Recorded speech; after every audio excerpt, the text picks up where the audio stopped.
muna kami papunta McDonald's. Ay, nakakuha siya ng pera. Nakapulot siya. Nakapulot siya. Si Susan. Si Iloilo. Hello, Iloilo.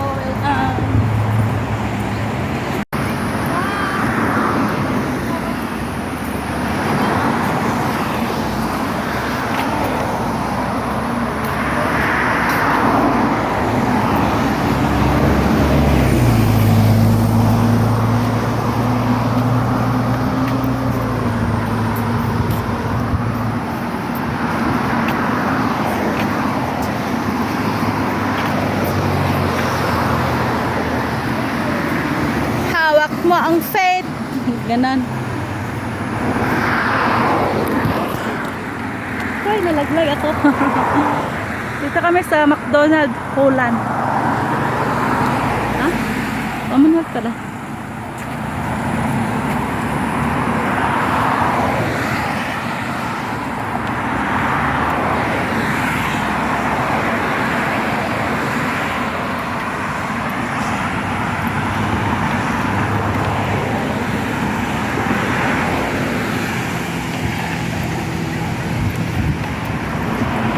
Nag-attend kami minsan dito ng birthday party ng bata eh.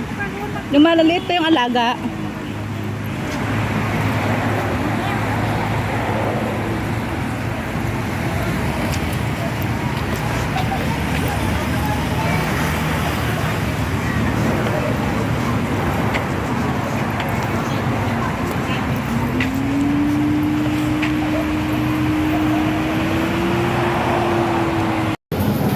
You want the toys, then you have to get the nugget. Nugget? I want nugget. You want nugget? Just hold on, just hold on. I think really why you're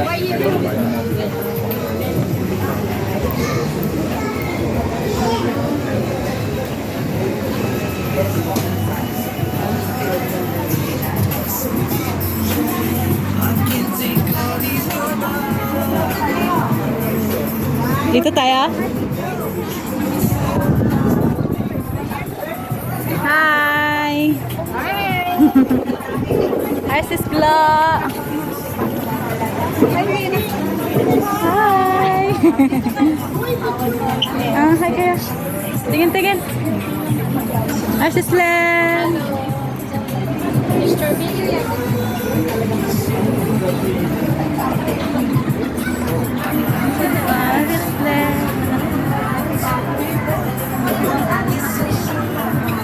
Order na para mabilis.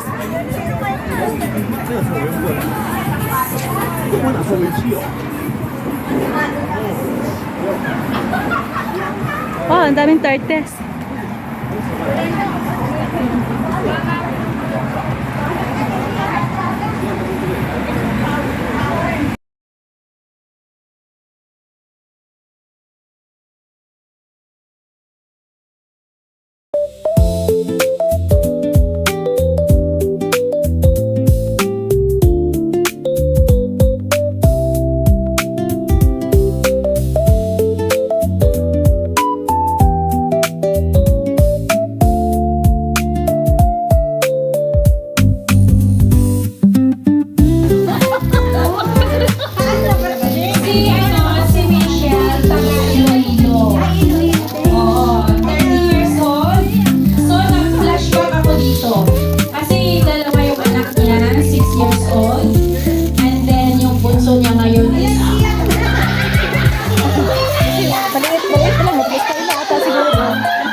Maliit pa.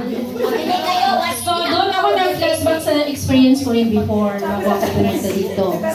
So, alam nyo guys, sa totoo lang, isang ina na iniwan yung anak niya sa asawa. May trabaho yung asawa niya sa Pinas Security Guard sa Palawan. So, nag-resign para lang batayan yung dalawa niyang anak. Kasi ayaw niya na mangyari yung halimbawa, nowadays, di ba? Ayaw iiwan kung kani-kanino lang. Dapat tatay. Nakita mo sa video. Oo. Kahit hindi naman lahat. Pero may minsan pag iiwan mo sa tiyahin mo, kapatid mo, marami pang may masasabi. So, bitter na